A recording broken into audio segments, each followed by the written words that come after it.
If you try to picture, like, the absolute pinnacle of an idyllic, innocent childhood, you probably picture Christopher Robin. Oh, definitely. Playing with Winnie the Pooh in the 100-acre wood. Right, exactly. I mean, it's basically a cultural monument to this pure, untroubled bond between a father, a son, and, just a brilliant imagination. Yeah, it's the ultimate family fairy tale.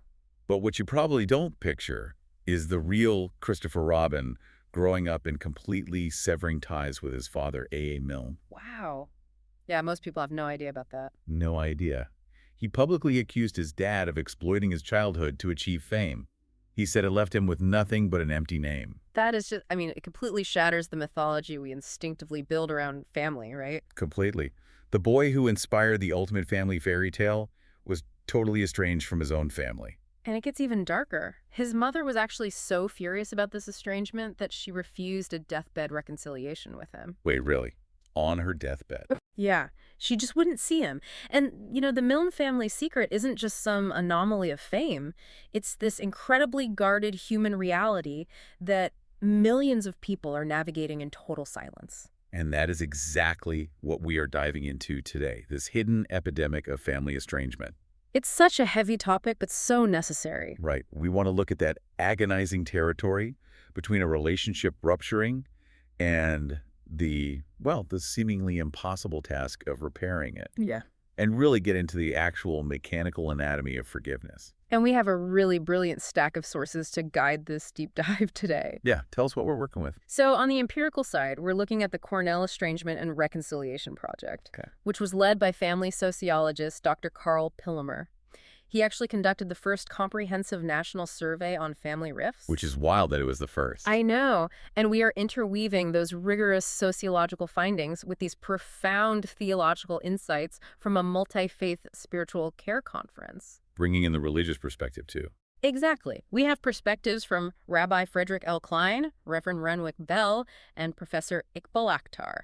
So, just to be clear with you listening, the mission today isn't just to stare at the wreckage of broken families. Right. We're not just disaster gawking. Exactly. We want to figure out how ancient religious traditions and modern sociological data, surprisingly, they really align on how to heal these fractures. Or, at the very least, how to peacefully and safely detach from them if healing isn't an option. Yeah.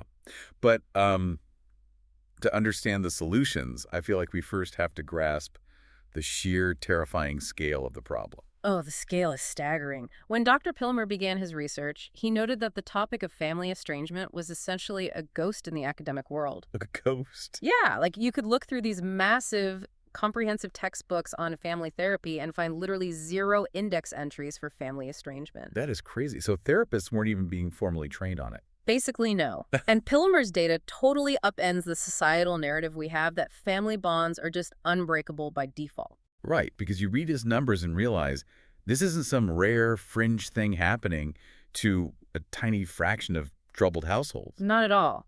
So Pillemer asked this very rigid, conservative question in his national random sample survey. What did he ask? He asked, do you have any family members from whom you are currently estranged and have no contact with at the present time? Okay, so a very clear current cutoff. Exactly. And 27% of Americans said yes.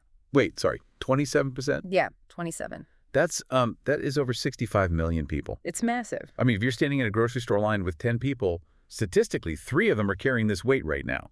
That's exactly it. And to break those demographics down a bit further, about 10% of the population, which translates to over 25 million people, are estranged from a parent or child. Wow. A parent or child, that's the core unit. Yeah. And another 8% are estranged from a sibling. And here is the really crazy part.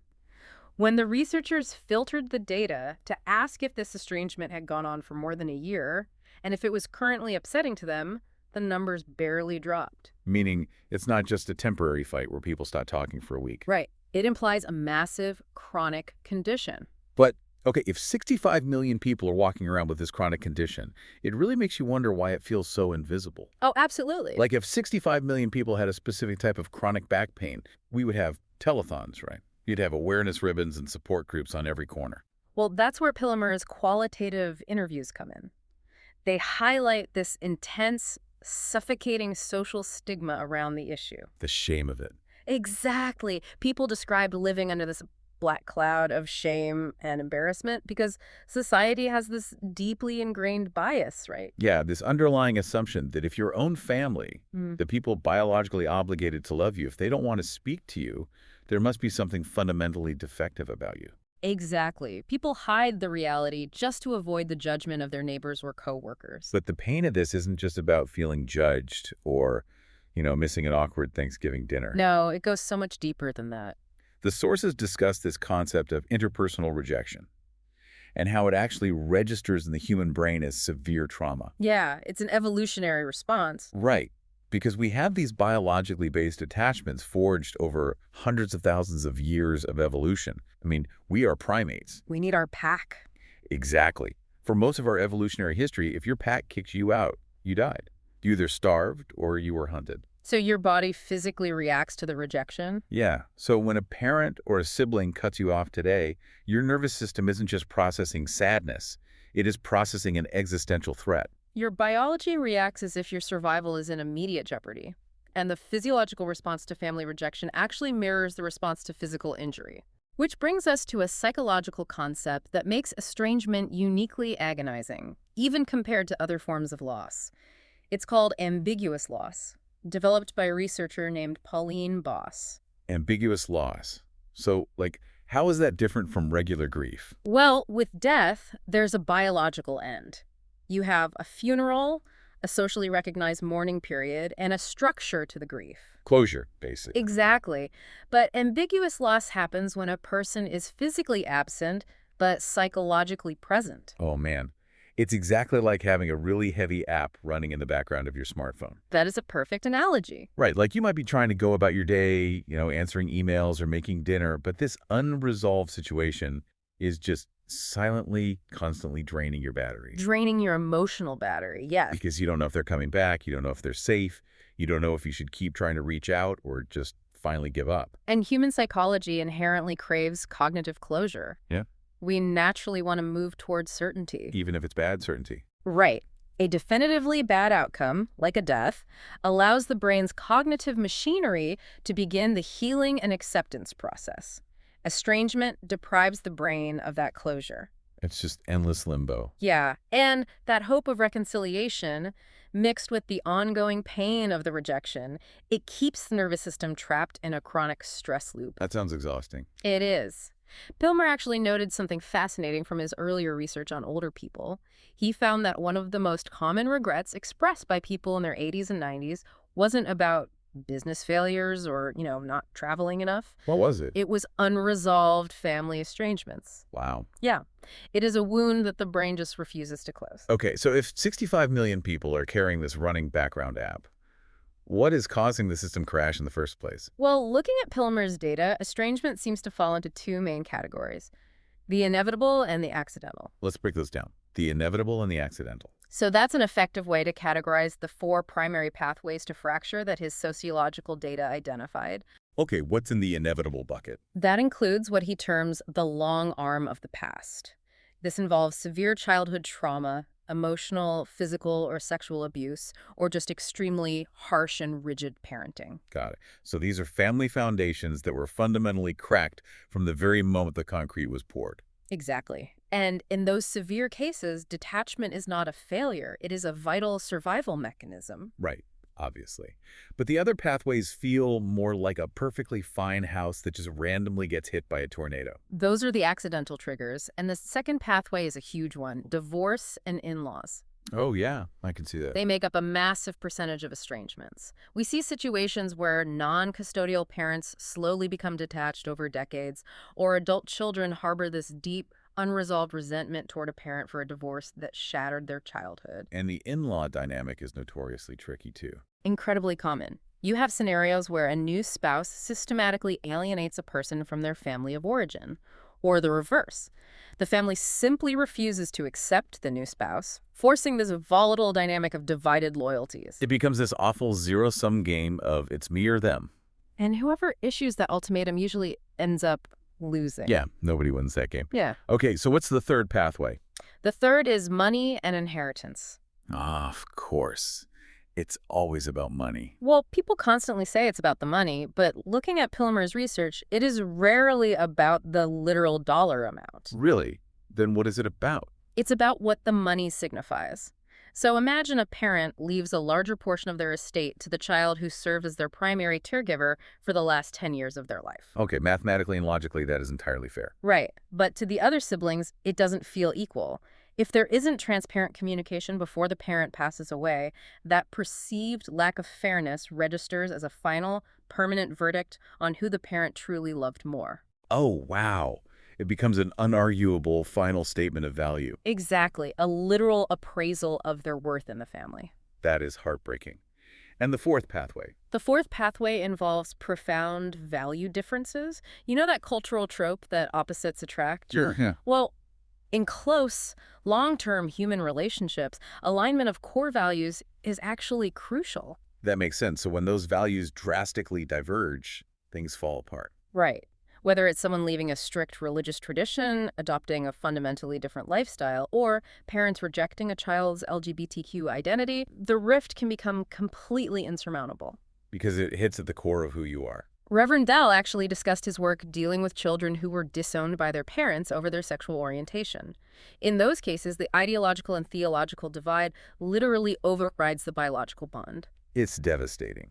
But, what stands out to me about all four of these pathways is how long they take to develop. Oh, absolutely. They are often decades in the making. Right. Yet when you ask someone why they haven't spoken to their sibling in 10 years, they rarely articulate these deep structural issues. Never. They'll say, I haven't spoken to my brother since he kept our grandfather's antique clock. Or, my sister didn't let my husband give a toast at her wedding. Right.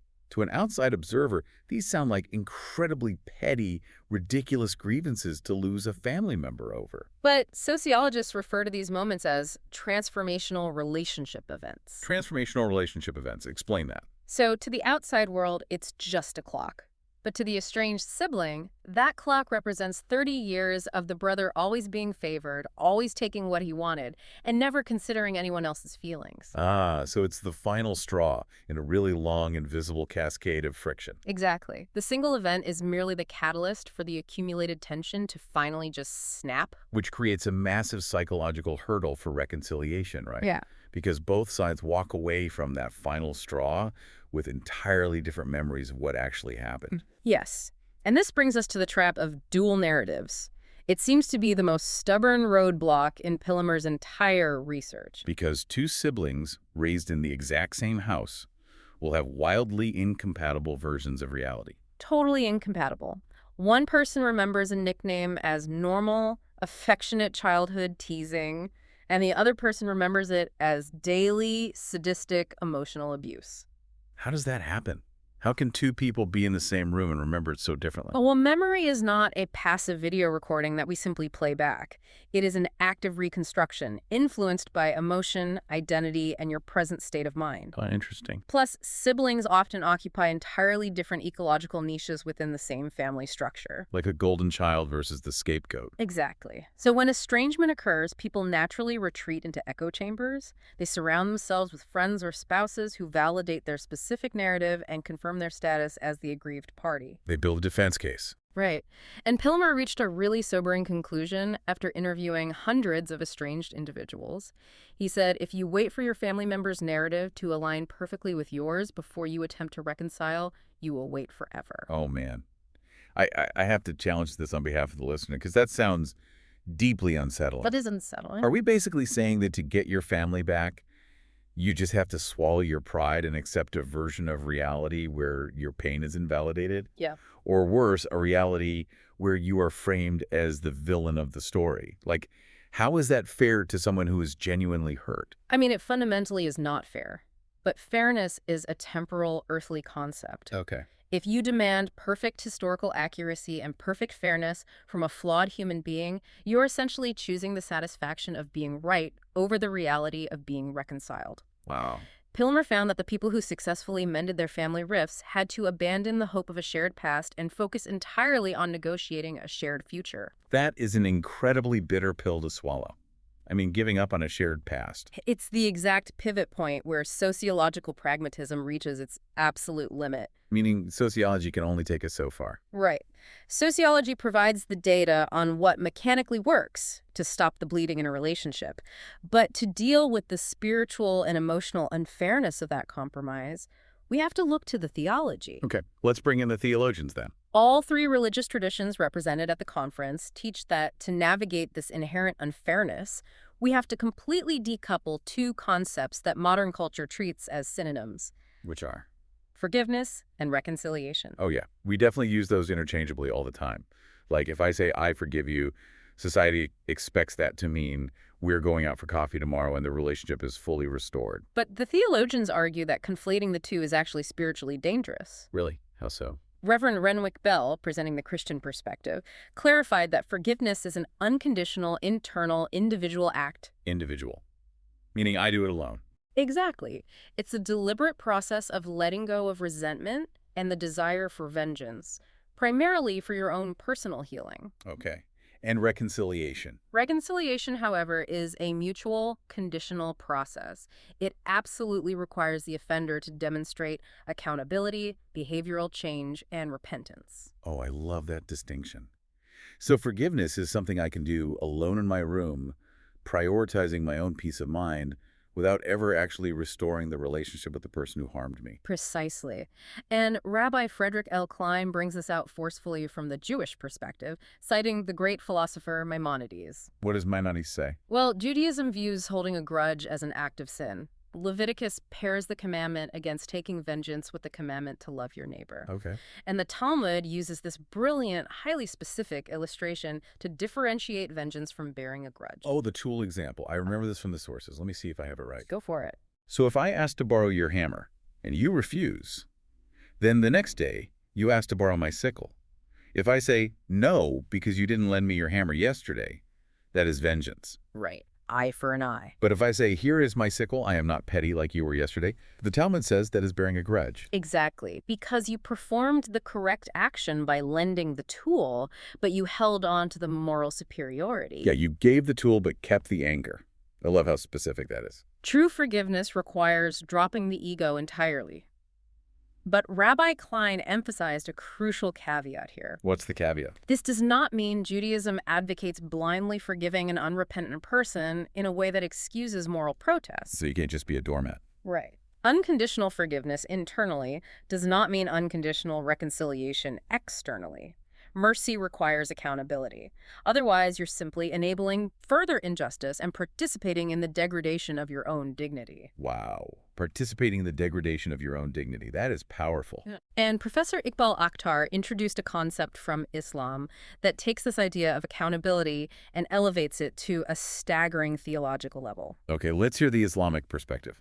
He discussed the strict distinction between the rights of God and the rights of people. The rights of God versus people. How does that work? The concepts are huquq Allah versus huquq al-ibad. Okay. So if you commit a sin against God, perhaps you neglect your prayers or you break a fast, God is infinitely merciful, omnipotent, and can choose to forgive you directly. That makes sense. But if you wrong a fellow human being, if you steal their property, abuse them, or slander their reputation, you violate huquq al-ibad. The rights of people. Exactly. And Islamic theology dictates that God will not forgive you for that sin until the victim themselves pardons you. That is profound. Isn't it? Yeah. I mean, God, who is omnipotent, voluntarily limits his own sovereign power to forgive out of pure deference to human rights. That's exactly how Professor Akhtar framed it. The victim retains an inalienable right to justice that even divine command does not override. That totally prevents religious bypassing, where an abuser tries to use piety or prayer to ignore the actual human beings they've destroyed. Yes, exactly. There is actually a famous hadith that illustrates the absolute severity of this regarding the Day of Judgment. What's the hadith? It describes a person who arrives before God with a mountain of good deeds, a lifetime of prayers, fasting, and charity. Sounds like a good track record. Right, but they had abused, slandered, and cheated people in life. Because the victim's rights must be paid, the abuser's good deeds are systematically transferred to the victims. Wait, their good deeds are transferred? Like a currency? Yes. And if the good deeds run out and the debt of justice still isn't paid, The victim's sins are literally loaded onto the abuser. Oh my gosh. That places immense power and like a really heavy responsibility in the hands of the person who was hurt. It completely rejects what Reverend Bell called sentimental forgiveness. Sentimental forgiveness. I like that phrase. Yeah, Bell argued that if you restore a relationship without requiring the offender to change, you aren't acting out of love. You are acting out of sentimentality. Right. You reveal the shallowness of your love by allowing them to remain comfortably in their destructive behavior. Exactly.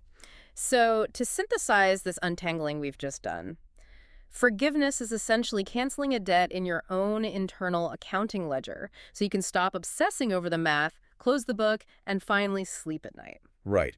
But reconciliation is deciding whether or not to open a new line of credit with that exact same person. That's a great way to put it. Like you don't hand a new credit card to a serial defaulter just because you forgave their old debt. You don't give them a new loan unless they sit down and show you a completely new business plan. And that new business plan is what we call genuine repentance. Okay, so this brings us to a really interesting crossroads. How so?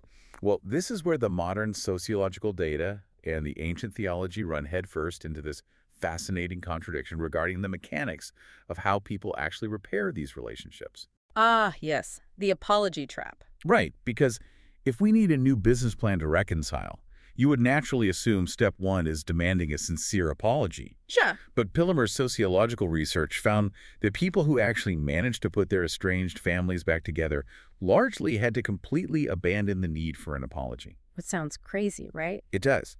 Why would you give up on the one universally recognized signal that someone has actually changed?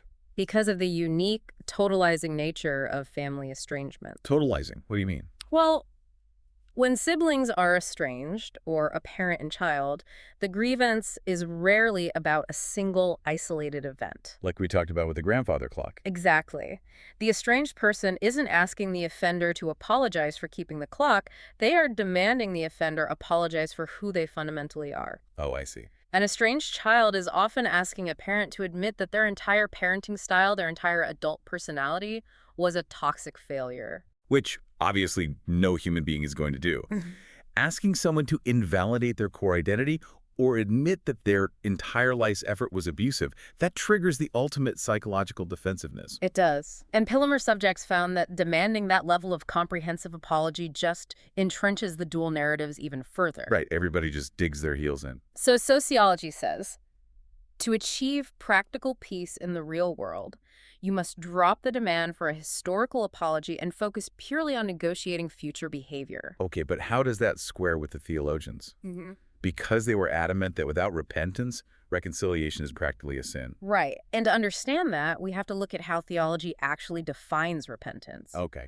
It is far more rigorous, structured, and behavioral than a simple verbal, I'm sorry. Yeah. Rabbi Klein discussed teshuvah, which is the Jewish concept of repentance. Teshuvah. Yes. It translates literally to return. It's about returning to a natural, holy state. I love that framing. It implies that the person just wandered off the path, rather than being inherently permanently evil. Exactly. It's very hopeful. But Maimonides outlines 4 strict mechanical steps for teshuvah. What are the steps? First, you must recognize the sin and immediately stop the behavior. Stop doing the bad thing. Makes sense. Second, you must experience genuine regret. Okay. Third, you must verbally confess it. And fourth, you must resolve in your heart never to repeat the offense. Step 3 is interesting to me. The verbal confession. Why is the verbal confession necessary if the person already feels profound internal regret? Like, what does speaking the words out loud actually do to the human psyche? That's a great question. Verbal confession shatters the ego. Oh. Because internal regret allows you to keep your pride intact. Right. You can feel bad privately while still maintaining your public dignity. Right. Nobody else has to know you screwed up. Exactly. But speaking the words forces you to externalize your failure, to strip away your defenses, and submit to the reality of the harm you caused. It is a profound behavioral transformation. That is so much heavier than just saying, my bad. Yeah. And Reverend Bell provided a Christian checklist for genuine repentance that mirrors this rigor. What was on his list? The very first sign he listed was accepting full responsibility. None of this modern public relations maneuvering, like, I'm sorry if you were offended, Ugh, the worst. or I'm sorry you feel that way. Yeah, those are defensive postures, not apologies. Exactly. Genuine repentance means welcoming accountability, making restitution, and importantly, not getting defensive when the victim doesn't immediately turn to you again. Because earning trust takes time. Right. Now, the religious texts from the conference included 2 Talmudic stories that perfectly illustrate the philosophy of apologies. Okay, let's hear them. They show why tossing a superficial apology at someone is not just insufficient, it can actually be highly manipulative. The first is the story of the Brisker Rav on the train. Oh, this story is such a brilliant exposure of human nature. You listen to this and you're like, yep, that is exactly how people act. Set the scene for us. So, the Brisker Rav is this highly revered 19th century scholar. And he's traveling anonymously on a train, deeply immersed in studying. He's just minding his own business. Right. And some men in the car are playing cards, and they invite him to join. Yeah. He ignores them. Because he's studying. Exactly. But they take offense at being ignored by this random traveler. Yeah. They start bullying him and eventually physically throw him out of the train car. Yeah. Just totally humiliating him. Terrible. But then the train later pulls into the town of Brisk, and the entire town is waiting at the platform to honor their great rabbi. And the card players see this. Yes. The bullies from the train realize that the anonymous man they just assaulted is the famous Brisker Rav. They are absolutely mortified. Obvious. So they run up to him, groveling, just begging for his forgiveness. And because he's a holy man, the spiritual leader, you naturally expect him to graciously absolve them, right? Right. But he says no. He refuses. Yeah. They ask again, and he refuses again. His students are totally confused and ask him why he's withholding forgiveness. What does he say? The Brisker Rav replies to his students. They are not asking forgiveness from the anonymous man on the train who they abused. They are asking forgiveness from the famous Brisker Rav to relieve themselves of their own guilt. If they truly want forgiveness, they must seek out that anonymous man and apologize to him. It is such a piercing insight. They weren't sorry that they humiliated a vulnerable human being. They were just terrified they had insulted a VIP. Yep, they wanted to manage their own reputation. Exactly. True repentance requires owning the actual harm done to the actual victim, not just trying to clear your own conscience. And the second story, about Rav and the butcher, explores the dangerous flip side of this dynamic. Oh, the flip side. How does this one go? So a butcher deeply insults a great scholar named Rav. Time passes, and Yom Kippur approaches, the Jewish Day of Atonement. Okay. The butcher hasn't apologized, so Rav decides to take the spiritual high road. He says, I will go to him and appease him. Which sounds incredibly noble. He's absorbing the blow and being the peacemaker. Right. But when Rav approaches the butcher, who is sitting there splitting an animal's head with an axe, the butcher looks up and says, Go away, I have nothing to say to you. Ouch. Then the butcher strikes the skull again. A bone flies up, hits the butcher in the throat, and kills him. It reads like a fable, obviously, but the psychological insight there is intense. Very intense. Because approaching an unrepentant person isn't always an act of holiness. Sometimes it's literally driven by our own ego. We want to be seen as the bigger person. Exactly. But by forcing an encounter on someone who hasn't done the rigorous work of teshuvah, Rav gave the butcher an opportunity to double down on his cruelty. He essentially facilitated further sin. Sometimes forcing reconciliation exacerbates the damage. It makes it worse. Yeah. Sociology provides the pragmatic tool for living with deeply flawed people, dropping the demand for a perfect apology just to keep the peace. Right. But theology provides the gold standard. It warns us that while we might accept an imperfect apology to survive a Thanksgiving dinner, we shouldn't mistake it for true spiritual repair. Man. And this tension gets exponentially harder when the person who hurt you shares your DNA. Oh, without doubt. Blood ties complicate everything. Because we have this deep cultural anxiety about cutting off family. Are we fundamentally biologically obligated to maintain these relationships no matter how much damage they cause? Well, all 3 traditions have complex, deep doctrines regarding filial obligation. Rabbi Klein looks at the Jewish perspective through the 5th commandment. Honor your father and your mother. Right. But note carefully what the text conspicuously leaves out. It does not say love your father and mother. Exactly. In Judaism, honor is a behavioral baseline. It is an action, a duty, not an emotional state. That's a huge distinction. It is. You honor your parents as an expression of baseline gratitude for your creation, acknowledging that they partnered with the divine to give you life. Okay. But it does not mandate that you feel warm affection for them if they were terrible, destructive parents. Got it. And what about the Islamic perspective? Professor Akhtar discussed the Islamic concept of silat al-rahim, maintaining family ties. And the linguistic connection he highlighted is just beautiful. What's the connection? The Arabic word for kinship, rahim, which translates to womb, shares a root with al-Raham. And what does that mean? It's one of God's primary names, meaning the most merciful. Oh, wow. So kinship is literally rooted in divine mercy. Exactly. The Islamic tradition is incredibly strict about this obligation. Severing family ties is considered a severe transgression. Okay. The Prophet Muhammad taught that true maintenance of family ties isn't just reciprocating when your family treats you well, it is maintaining those ties precisely when they mistreat you or cut you off. I can hear listeners tensing up right now because that sounds like a divine mandate to stay trapped in an abusive situation. And that is a critical misunderstanding of how these theologies operate in practice. They don't force you to stay in danger. Not at all. All of these traditions establish absolute limits. Rabbi Klein cited a profound rabbinic ruling concerning a daughter who had been sexually abused by her father. Okay. The question posed to the rabbi was, does the commandment to honor her father require her to maintain contact? And the ruling Was an absolute no. She is completely exempt. Okay, so safety supersedes filial duty. 100%. The baseline of honor exists, but if rendering that honor threatens your physical, emotional, or spiritual safety, the tradition commands separation. That is such a relief to hear.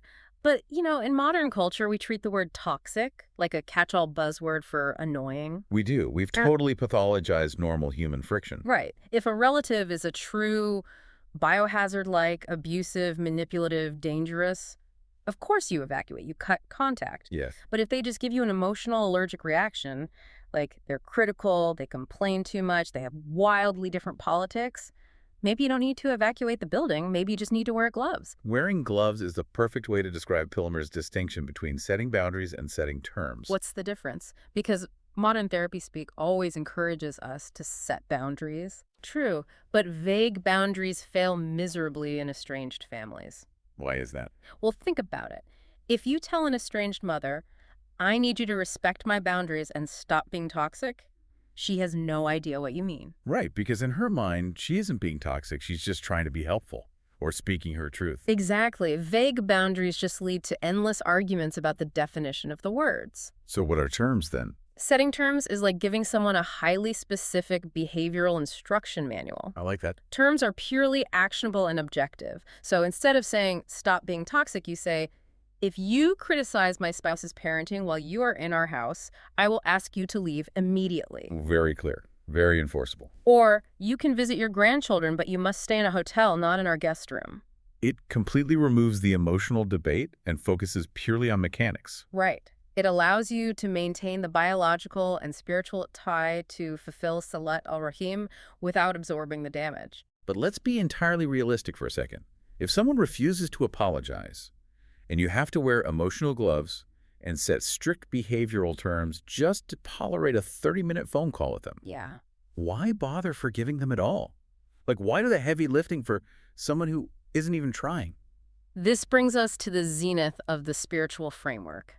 The unilateral pardon? The unilateral part. Forgiving someone who hasn't asked for it and who objectively does not deserve it. That is a tall order. It is. Professor Akhtar broke down the Arabic vocabulary for forgiveness, and it reveals how profoundly layered this concept is. There isn't just one word. There are 3 distinct degrees of ascending difficulty. Okay, walk us through the escalation of those degrees. The first level is af, which translates to pardon. You release the person from the penalty or the revenge they legally or morally deserve. Okay, step 1. Pardon. The second, higher level, is saf, which means to overlook. You not only pardon them, but you deliberately refrain from ever throwing it back in their face during a future argument. Oh, wow. You do not weaponize their past against them. Exactly. Which requires incredible discipline. I forgive you, and I am retiring this topic forever. I mean, that is hard. What is the ultimate level? Maghfira. To cover and conceal. You protect the offender's dignity by completely covering their fault, transforming the relationship as if the offense never occurred. As if it never occurred. Yes. And the ultimate historical example of this is the Prophet Muhammad's conquest of Mecca. Right, the psychological pressure in that historical moment must have been unimaginable. Truly unimaginable. Because he and his followers had endured over a decade of torture, assassinations, and exile by the Meccans. So when he finally returns victoriously, the people who mutilated his own family members are completely at his mercy. They fully expected a massacre or mass enslavement. They had not repented. But instead of vengeance, he declared a general amnesty. He said, "Go, you are free." Yes. He extended a unilateral pardon to his worst persecutors. That is a level of grace that feels almost superhuman. I mean, how does a normal person dealing with a sibling who stole their inheritance or a parent who abandoned them even begin to access that mindset? The Sufi mystical tradition within Islam explains it through the concept of taqwa akhlaqallah, Which means, emulating the character traits of God. The great scholar Al-Ghazali used the metaphor of the human heart as a mirror. a mirror. I like that visual. The ultimate purpose of the heart is to reflect the divine light. But every time we hold on to a grudge, act out of ego, or harbor vengeance, we cover that mirror in dirt and grime. The dirt occludes the mirror so it can no longer reflect anything transcendent. Exactly. So forgiveness isn't really about the other person at all. It's about polishing your own mirror. That is stunning. And this ancient mysticism actually maps perfectly onto Dr. Pillemer's modern sociological data, doesn't it? It does. It's amazing. Pillemer found that people who managed to forgive and reconcile described the grueling process as a massive engine for personal growth. Really? Not just a burden. No, they felt a profound sense of power and liberation.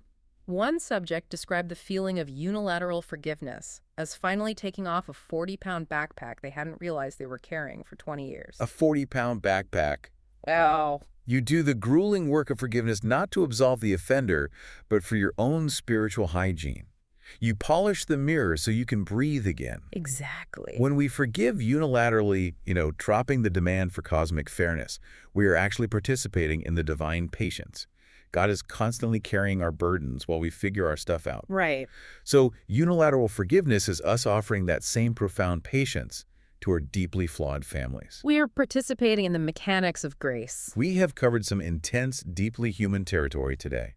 To synthesize this for everyone listening, 65 million Americans are silently carrying the agony of ambiguous loss. It's all around us. We are separated by dual narratives of the past that will likely never align. But whether you approach this through Pillemer's sociological data, the Talmudic wisdom of the Brisker Rav, the rigorous Christian standards of repentance, or the Sufi vision of the polished mirror of the heart, the blueprint for moving forward is remarkably consistent. Yeah, it really is. We have to abandon the fantasy that we will receive a perfect, validating apology. We have to stop using vague labels like toxic to avoid conflict and start setting concrete behavioral terms. And above all, we have to decouple the internal unconditional liberation of forgiveness from the external conditional work of reconciliation. And the beauty of these tools, Teshuva, setting terms, dropping the 40-pound backpack, is that they aren't just for total family cutoffs. No, not at all. They apply to the micro-estrangements we navigate every single day in our marriages, our friendships, and our workplaces. It completely reframes how you approach every conflict in your life. It really does. So as we close out this deep dive, we want to leave you with a final thought to sit with. We've spent this entire time dissecting how to forgive parents, children, siblings, and friends who have broken our trust. But if the heart is truly a mirror, and estrangement is ultimately a reflection of our deepest vulnerabilities, what happens when you look into that polished glass and realize something startling? What if the person you most urgently need to forgive for allowing your boundaries to be crossed, for carrying a heavy backpack of resentment for decades, or for making the agonizing but necessary choice to walk away is actually yourself,